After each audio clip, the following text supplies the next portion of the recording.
Welcome welcome welcome welcome to the channel of Motive Electric Limited. मैं हूं मोहित राय गोयल और अगले 2 मिनट में हम ये सीखने वाले कि 3 फेज ड्यूअल पैनल या 3 फेज ड्यूअल स्टार्टर कनेक्शन आप मोटर या पंप में कैसे कर सकते हैं। तो आइए अब मैं सिखाता हूं आपको कैसे होते हैं कनेक्शन। पर उससे पहले हम कनेक्शन करें, पहले ये जानते हैं कि पहले पैनल को चुनते कैसे हैं अपने पंप के लिए। तो एक ये है मोटिव का MDP 111 पैनल। इसके ऊपर लिखा हुआ है कितने HP का है, कितने रिले है, क्या कॉइल है, क्या कॉन्टैक्टर है, सब कुछ यहाँ लिखा हुआ है। तो ये सब चीज जानना बहुत ही जरूरी और अनिवार्य है आपके लिए कि आपका पैनल किस रेटिंग कॉन्टैक्टर से बना है, किस रेटिंग रिले से बना है, क्या चीज के लिए एक्चुअल बना हुआ है। तो मैं आपको दिखाता हूं मोटिव का MDP 111 मॉडल नंबर का 3 फेज स्टार्टर पैनल ड्यूअल। ये है मोटिव का MDP 111 3 फेज ड्यूअल पैनल। तो इससे पहले हम जानते हैं कि इसमें क्या क्या लगा हुआ है। ये है मोटिव का इंडिकेटिंग मीटर जो कि वोल्ट और एम्पियर दिखाता है। ये है मेन स्विच, ये है स्टार्ट और रनिंग स्विच, और ये है इंडिकेटर। एक है लाइट आने का मतलब इलेक्ट्रिसिटी इनपुट, दूसरा है मोटर ऑन होने का। तो आइए इसके देखते हैं अंदर क्या है। So this is how it looks inside. अंदर से ऐसा दिखता है। इसके अंदर एक कॉन्टैक्टर है, एक रिले है और एक single phase preventer protection relay है।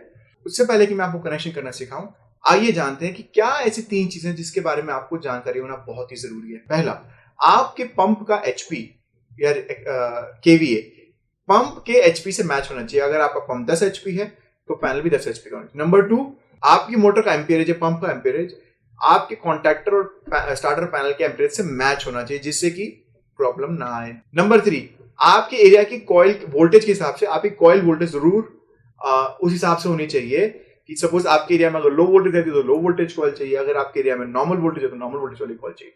तो कॉइल वोल्टेज भी आपको जानना बहुत से अनिवार्य है। तो आइए सीखते हैं कनेक्शन कैसे होते हैं। कनेक्शन होना बड़ा आसान है।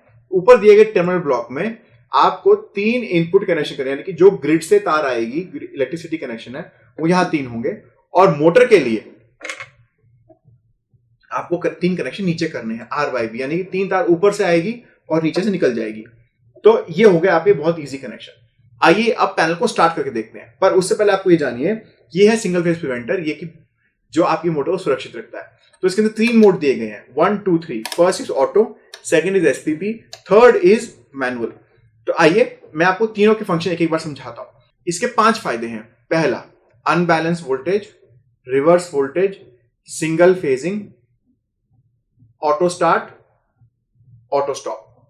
मतलब जैसे ही अगर आपकी मोटर में कोई रिवर्स फेज आता है या अनबैलेंस होता है या कुछ भी ऐसी प्रॉब्लम आती है, तुरंत ही आपकी मोटर को बंद कर देगा और फिर ऑटोमेटिकली जब ठीक हो जाएगी आपकी कनेक्शन, आपकी वोल्टेज, तो ही चला देगा। तो ये है कुछ इसके फायदे।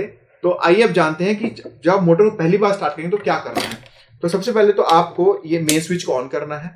मेन स्विच ऑन करने के बाद आपको इसको बाईपास में रखना है, और बाईपास में रखने के बाद आपको इसको हरे बटन को दबा के मोटर को चलाना है। और आपकी मोटर अगर फर्स्ट क्लास चल जाती है, इसका मतलब आपके कनेक्शन ठीक है और आप इसको ऑटो और SPP में चला सकते हैं। अगर आपकी मोटर नहीं चलती है तो आपको इमीडिएटली इस कनेक्शन डायग्राम को रेफर करना है या फिर इस वीडियो को फिर से देखना है कि कनेक्शन कैसे किए जाते हैं। फिर भी आप कनेक्शन ठीक होने के बाद भी अगर मोटर नहीं चल रही है तो इसका मतलब आपके यहाँ पर कुछ वोल्टेज की परेशानी है, लो वोल्टेज, जिसकी वजह से नहीं चल रही। तो लो वोल्टेज आप यहाँ देख सकते हैं और देख सकते हैं कि ये यहाँ पर क्यों नहीं चल रही है। फिर भी कोई दिक्कत आती है तो आप हमारी ट्रबल शूटिंग वीडियो देख सकते हैं। उसके बाद अगर मोटर चल जाती है तो अब आपके पास 2 ऑप्शन है, या तो आप SPP मोड में चला सकते हैं या फिर आप ऑटो मोड में चला सकते हैं। SPP मोड का और ऑटो मोड का फायदा ये है कि ऑटो मोड में आपकी मोटर को पूर्ण सुरक्षा प्रोवाइड करेगा, प्लस जैसे ही लाइट, जैसे सपोज कोई फॉल्ट आया तो ये बंद कर देगा और फॉल्ट ठीक होने पर ऑटोमेटिकली ये मोटर को चला देगा। SPP मोड के अंदर ये सिर्फ बंद करता है, चलाना मैनुअली आपको पड़ेगा। फिर से रिपीट कर रहा हूं, ऑटो में ये फॉल्ट को चेक करता है, रिवर्स फेजिंग, अनबैलेंस, ये जो 3-4 तरह के फॉल्ट हैं इनको चेक करेगा और बंद कर देगा अगर मोटर में कोई फॉल्ट होगा। और जैसे ही फॉल्ट ठीक हो जाता है तो ये मोटर को ऑटोमेटिकली चालू कर देगा, यानी आपको बार बार वापस चलाने की जरूरत नहीं है। दूसरा मोड है SPP मोड। SPP मोड के अंदर ये सिर्फ बंद करेगा कोई फॉल्ट आएगा तो, लेकिन वापस चालू नहीं करेगा जब तक आप इसको मैनुअली ऑन ना करें। तो आइए अब इसको चलाते हैं SPP मोड पे। तो SPP मोड पे करेंगे, आप कनेक्शन करेंगे और कनेक्शन करने के बाद आप सिर्फ ये मेन स्विच ऑन करेंगे और बटन दबाएंगे, फिर ये चल जाएगा। और बंद अपने आप कर देगा कोई फॉल्ट आएगा तो। जब पानी आपका भर जाए, आपकी जब रिक्वायरमेंट पूरी हो, तो आप ही को ये यहां से ये ऑफ करना होगा और मेन स्विच से ऑफ करना होगा। ऑटो मोड में जब आप इसको ऑटो मोड कर देंगे यहां से, तो आपको सिर्फ मेन स्विच ऑन करना है, ये बटन दबाने की जरूरत नहीं है। अपने आप यहां पर ऑन टाइम डिले दिया होता है, नीचे दिया होता है on time delay. On time delay normally 30 second से लेके 600 सेकंड तक का होता है, उसके बाद ही मोटर को ऑन करता है। तो ये था MDP 111 के 3 फेज ड्यूअल स्टार्टर पैनल के कनेक्शन, जो कि आप अपनी मोटर पैनल में कर सकते हैं, बहुत ही आसान है। अगर आपको चलाने में कोई प्रॉब्लम आए तो आप हमारी ट्रबल शूटिंग वीडियो देख सकते हैं, जो यूट्यूब पे हमारे चैनल पे अवेलेबल है, कि क्या क्या प्रॉब्लम आ सकती है जिसकी वजह से आप और कैसे कैसे उसको ठीक कर सकते हैं। एक बात और मैं बताना चाहूंगा कि आप अपनी मोटर के रिले, जो मोटर की एम्पियर है, सपोज ये है 20 से 32 एम्पियर और आपकी मोटर है अज्यूमिंग 25 एम्पियर की, तो आपको 25 पे सेट करना होगा।